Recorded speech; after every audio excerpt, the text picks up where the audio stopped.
অবশেষে অপেক্ষার পালা শেষ। আবারও শুটিং শুরু হয়েছে শাকিব খানের বরবাদ সিনেমার। তবে এই শুটিংটা কোথায় হচ্ছে, মেগাস্টার শাকিব খান শুটিং এ অংশ নিয়েছেন কি না, এবং বরবাদ সিনেমার কোন অংশে শুটিং চলছে এবং কোথায় হচ্ছে, আপনাদের কাছে বিস্তারিত আলোচনা করব। বিস্তারিত জানতে সম্পূর্ণ ভিডিওটি দেখতে থাকবেন। আমি লিখন আছি আপনাদের সাথে। আপনারা অপেক্ষা করেছিলেন, আমরা নিজেও অপেক্ষা করেছিলাম কবে শুরু হবে, মুম্বাই কবে যাবে শাকিব ভাই। শাকিব খান মুম্বাই যাচ্ছে না কেন? ইদিকা পাল শুটিং ফাঁসিয়েছে। শুটিং ফাঁসানোর জন্য শাকিব ভাই মুম্বাই শুটিং এ যাননি, এটা নিয়ে অনেক কথাবার্তা হয়। তার পরবর্তীতে শাকিব খানের বিপিএল দল কেনা কিংবা বাংলাদেশে একের পরে এক প্রোগ্রাম করা যাচ্ছে, মানে যে কোনো কারণে বরবাদের শুটিংটা গড়ায় নেয়া। পরবর্তীতে মেগাস্টার শাকিব খান ঢাকায় রয়ে গিয়েছে। আমরা ভাবছিলাম কিংবা পরিচালকের কাছ থেকে এরকমটাও পেয়েছিলাম যে ইদিকা পাল শুটিং ফাঁসায়নি, মূলত শাকিব ভাইয়ের লুক রেডি করার জন্য শুটিংটা পেছোচ্ছে। তো আমরা কিন্তু টার্গেটে ছিলাম যে শাকিব ভাই আবারও মুম্বাই গিয়ে শুটিং করবে। তবে উল্টো হয়েছে, ঘটনা উল্টো হয়েছে। আমি রিসেন্ট শাকিব খানের বরবাদ সিনেমার আপডেট যতটুকু জানতে পারলাম, যেখানে মেগাস্টার শাকিব খান সেই মুম্বাই নয়, আমাদের বাংলাদেশেই বরবাদ সিনেমার শুটিং করছে এবং সেখানে তিনি রীতিমতো সকালবেলায় শুটিং সেটে উপস্থিত হয়েছেন এবং অংশ নিয়েছেন। এবং শাকিব ভাইয়ের বরবাদের যে শুটিং চলছে, সেই শুটিংটা চলছে ঢাকার 300 ফিটে শাকিব ভাইয়ের বরবাদ সিনেমার শুটিং চলছে। তবে মুম্বাইয়ের পরে বাংলাদেশে এটা বড় চমক।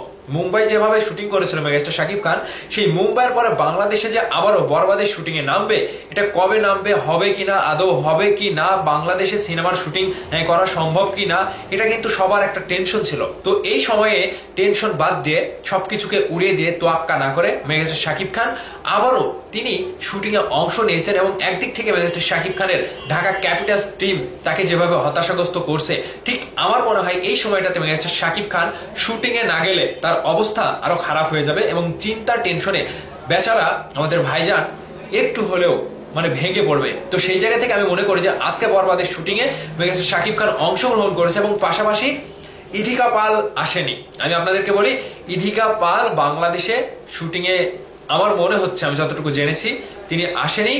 ওই যে ইদিকা পালের পরিবর্তে আরেকটা নায়িকা, আমি 2 দিন আগে নিউজ করলাম না, যে কি যেন নাম, রিয়া চট্টোপাধ্যায় না কি যেন নাম, তিনি ইদিকা পালের বড় বোনের চরিত্রে এই বরবাদ সিনেমায় শুটিং করেছে। তিনি বাংলাদেশে এই বরবাদ সিনেমার শুটিং এ অংশগ্রহণ করেছে এবং মেগাস্টার শাকিব খানের সাথে হয়তো শুটিং করছে। এখন এই যে শুটিং ইউনিট থেকে যেটা জানানো হচ্ছে, সকালবেলাতেই কিন্তু মানে খুবই ভোরের সময় কুয়াশা ঘেরা একটা রাস্তা দিয়ে যখন শুটিং এর একটি গাড়ি যায়, তখন কিন্তু বিষয়টা অন্যরকম দেখায়। আর এই যে বরবাদের শুটিং যে বাংলাদেশে হবে, এটা আমরা কল্পনা করতে পারিনি। তবে শুটিং ইউনিট থেকে যেটা বলা হয়েছিল যে মুম্বাই শেষ করার পরে একটু বাকি অংশের কাজ বাংলাদেশে আমরা শুটিং শেষ করব, সেই বাকি অংশের কাজই কিন্তু বাংলাদেশে করা হচ্ছে। মূলত একেবারে মানে লাস্টের সিন, একেবারে লাস্ট ফিনিশিং, অর্থাৎ সিনেমা যেখানে শেষ হবে, সিনেমার কাহিনী যেখানে শেষ হবে, সেই শুটিংটা এখন করা হচ্ছে। মূলত শাকিব ভাই, কলকাতার যিনি নায়িকা এবং বাংলাদেশে যারা রয়েছে বরবাদ সিনেমায়, সেখানে কিন্তু সকলে উপস্থিত হয়েছে। এবং আজকে হয়তো কিছুটা হলেও, মানে ওই যে অঞ্জনা ম্যাডাম মারা যাওয়ার কারণে হয়তো শুটিং ইউনিটে কিছুটা হলেও একটু ব্যাঘাত ঘটতে পারে, কিংবা পরিপূর্ণ শুটিং না করলেও তারা হয়তো তাদের প্রয়োজনীয় শুটিংটা শেষ করে হয়তো অঞ্জনা ম্যাডামের সাথে কিংবা সমবেদনা জানাতে তারা উপস্থিত হবে। তো মূলত এই যে আজকের এই শাকিব খানের বরবাদ সিনেমা শুটিংটা শুরু হলো, এই খবরটা শোনার পরে সবাই খুশি হয়েছে। তো আমরাও খুশি হয়েছি যে অনেকদিন পরে যেহেতু শুটিংটা শুরু হলো এবং আমাদের বাংলাদেশেই শুটিং হচ্ছে, তাহলে শুটিংটা শেষ হোক। হয়তো আমরা শুটিং শেষ হওয়ার পরেই বরবাদের কিছু চমক আমাদের কাছে পাবো এবং আমরা সেটা খুবই দ্রুত শাকিব ভাইয়ের কাছ থেকে আবার নতুন কোনো আপডেট পেতে পারি। তো ভাবাদাস, আজকে যে শুটিং শুরু হলো এবং ঢাকার বুকে 300 ফিটে যে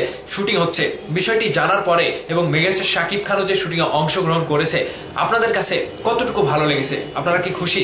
অবশ্যই ভিডিওর নিচে কমেন্ট করে জানাবেন। ভালো থাকবেন, টাটা, বাই বাই।